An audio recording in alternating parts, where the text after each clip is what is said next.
اللہ کے وسلم نے اللہ کے بندوں کو سفر کی حالت میں بھی صرف اللہ کے ساتھ جوڑا ہے، گانوں کے ساتھ نہیں جوڑا، قوالیوں کے ساتھ نہیں جوڑا، غلط باتوں کے ساتھ نہیں جوڑا، سفر میں غیبت کرنے کے ساتھ نہیں جوڑا، سفر میں لوگوں کی چغلی کرنے کے ساتھ نہیں جوڑا۔ کہ اللہ تعالیٰ قرآن کریم میں کہتے ہیں کہ بھائی اسلام میں مکمل کے مکمل داخل ہو جاؤ، اور پیغمبر کائنات علیہ السلام کی زندگی کے مختلف پہلو، اس پہلو میں سے ایک پہلو اللہ کے وسلم کے سفر کا، اور وہ سفر کیسا سفر ہونا چاہیے۔ آپ گھر سے نکلے ہیں، پیغمبر کائنات نے گھر سے نکلنے کی دعا سکھلائی، بسم اللہ توکلت علی اللہ لا حول ولا قوت الا باللہ۔ آپ سفر کے لیے روانہ ہونے لگے ہیں، سواری کی طرف بڑھے ہیں، پیغمبر کائنات علیہ السلام نے اس سواری کی طرف بڑھنے کی دعا سکھلائی، اور وہ دعا ترمذی کے اندر موجود سبحان الذی سخر لنا ھذا کے آگے سبحانک انی ظلمت نفسی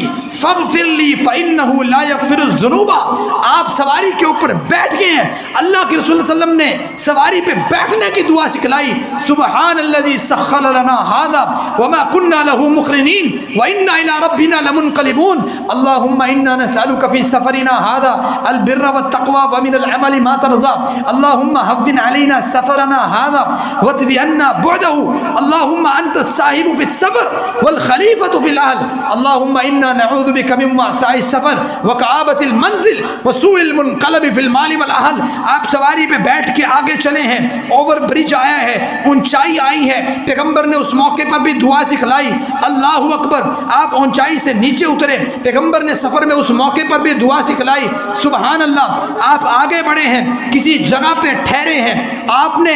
تھکاوٹ کو محسوس کی ہے، آپ نے کہا چلے سٹے کر لیں، کسی ہوٹل پہ ہیں یا کسی عام جگہ پہ کھڑے ہو کے سٹے کرنا چاہتے ہیں، اللہ کے وسلم نے سفر کے دوران اس سٹے کے موقع پر بھی دعا سکھلائی ہے، اور وہ دعا اعوذ بکلمات اللہ التامات من شر ما خلق۔ اسی طریقے سے آپ آگے بڑھے، پیغمبر کائنات علیہ السلام نے سواری کے کسی حادثے کو دیکھا، حادثہ ہوا، اس موقع پر دعا سکھلائی، کسی دوسرے شخص کا یا آپ کا، فرمایا بسم اللہ پڑھ لیا کرو۔ آپ نے دیکھا کوئی دوسرا شخص زخمی حالت میں ہے، کسی دوسرے شخص کی گاڑی کا ایکسیڈنٹ ہوا ہے، کوئی دوسرا شخص تکلیف میں ہے، مصیبت میں ہے، پیغمبر نے اس موقع پر بھی دعا سکھلائی، الحمدللہ الذی عافانی مما ابتلاک وفضلنی علی کثیر ممن خلق تفضیلا۔ پیغمبر آگے بڑھے، شہر آپ نے کسی اور جانا تھا، جانا لاہور تھا، درمیان میں ملتان کا شہر آیا، پیغمبر بھی جب کہیں جانے کا ارادہ فرماتے، قصد فرماتے، دیکھتے درمیان میں کوئی شہر گزرتا، اس شہر میں داخل ہوتے وقت بھی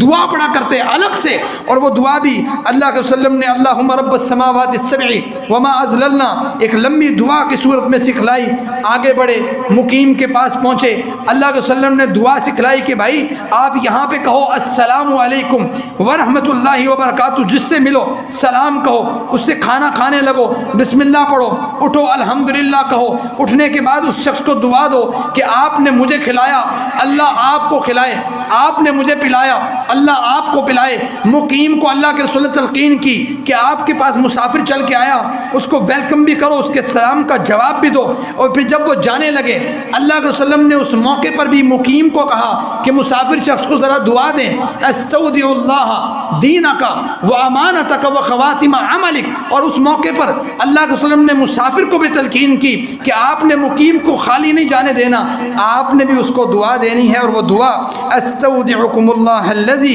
لا تضیع ودائعہ۔ دوبارہ آپ واپس اپنے گھر کی طرف لوٹنے لگے ہیں، پیغمبر بھی جب لوٹتے اس موقع پر بھی دعا سکھلائی، یہ دعا بھی لمبی دعا کی صورت میں موجود ہے۔ آپ دوبارہ گھر میں آتے ہیں، دوبارہ گھر میں داخل ہوتے ہیں، اپنے گھر کے اندر اللہ کے وسلم نے گھر میں داخل ہونے کی دعا بھی سکھلائی، اللہم انا نسألک خیر المولج و خیر المخرج بسم اللہ ولجنا وبسم اللہ خرجنا وعلی اللہ ربنا توکلنا۔ گویا اللہ کے رسول نے سفر کا ایک مکمل میتھڈ اور پراپر اور ایک پوری چیز کو آپ کے سامنے